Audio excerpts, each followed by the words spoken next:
Hey everyone, this is Sabrina. Welcome back to my channel. I'm going to be making another book themed project for my October daily. This time I saw this idea on Instagram. I'm not going to say her name right, but it's Ettiene, I think. I'll link her Instagram, but she used a frame stamp set from Feed Your Craft to make some frames for her books. I don't have that stamp set, so I decided to use the patterned play stamp set to make my own frames.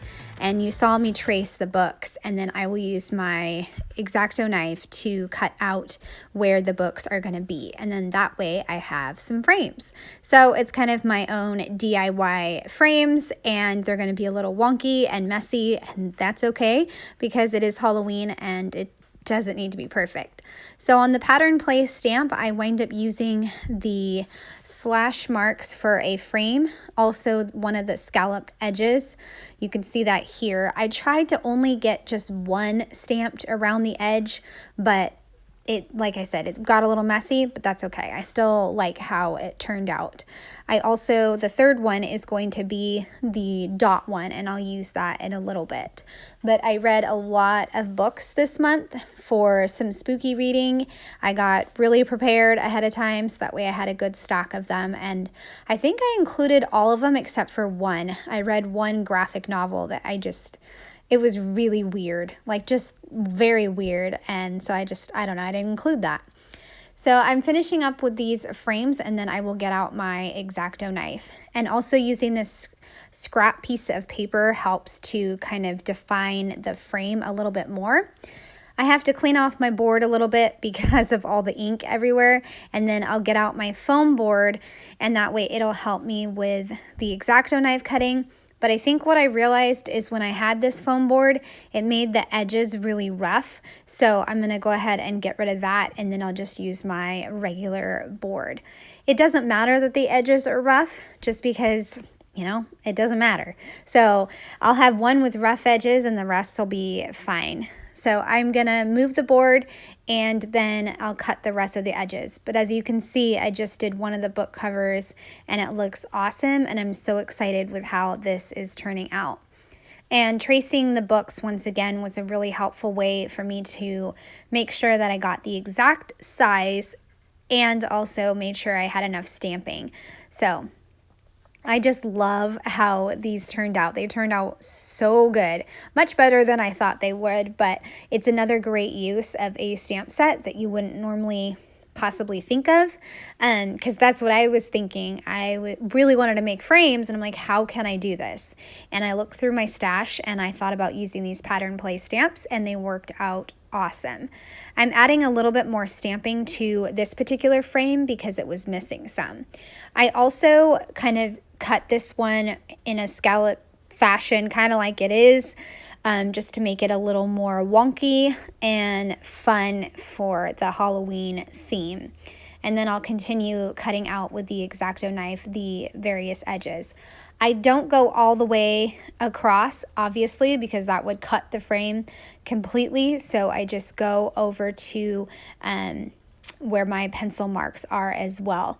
And then I am going to have to fix, I think it's this one or a different one, fix a different one because it was a little bit short. And I did decide in a little bit that I'm going to add some cardstock to the back of these frames and book covers. But first, I'm going to make my pocket.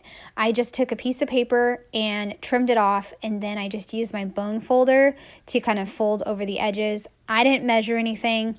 I don't really care. I just know that I have to fold over one edge, fold over another edge, and then fold up a large chunk of the bottom. And then it really helps to cut off these corners right here so there's not a lot of paper bunching up at the bottom. So now I'm going to glue the pictures to the frames, but like I was saying, I quickly realized that just having the glue on a smidge of the frame isn't going to be sturdy enough, so I need to back it all on a piece of cardstock to keep it really nice and adhered. And then the the book For Your Own Good, one of the frame was really short. So what I did is I just chopped off the top of that frame right here. I just chopped it off and then moved it down. I do this digitally all the time with digital cards, so it made sense to do it for this frame, and it worked. And you can't tell that I just chopped it off and lowered it a little. So I am just going to grab some cardstock in just a little bit to mat these, and then I'll cut those out as well. And I will be nearly finished with this project. I just have to add a little bit of stamping and like a little title piece on my pocket. So I read The Witch Haven, which was a really interesting book. It takes place in 1911, and it's about a society of witches.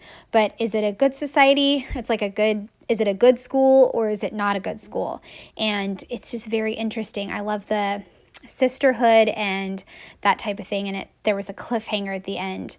This graphic novel that I'm cutting right now was really weird. He loved this girl, and then she was dying of an illness, and he decided to freeze her, and he'll bring her back when they find the cure. It was very interesting. And I also read The Body Finder and The Cadavish School for Boys and Girls. That one was very creepy. Has lots of bugs crawling around, so it was very creepy. And then For Your Own Good. So lots of great books this month. I'm tucking all the frames into the pocket, and then I got out a piece of the vellum that I had from the Pioneer page, and I distressed it, and then added For the Record on top, pop dotted it.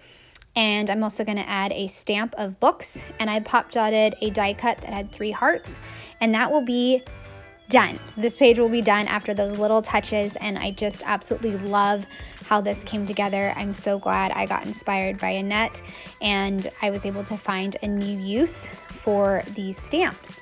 So just going to add this set of books, and also the books are magic, so a little cluster right there.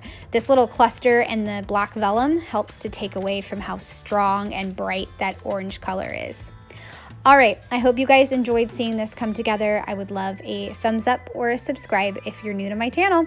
Thanks so much, and have a great day. Bye.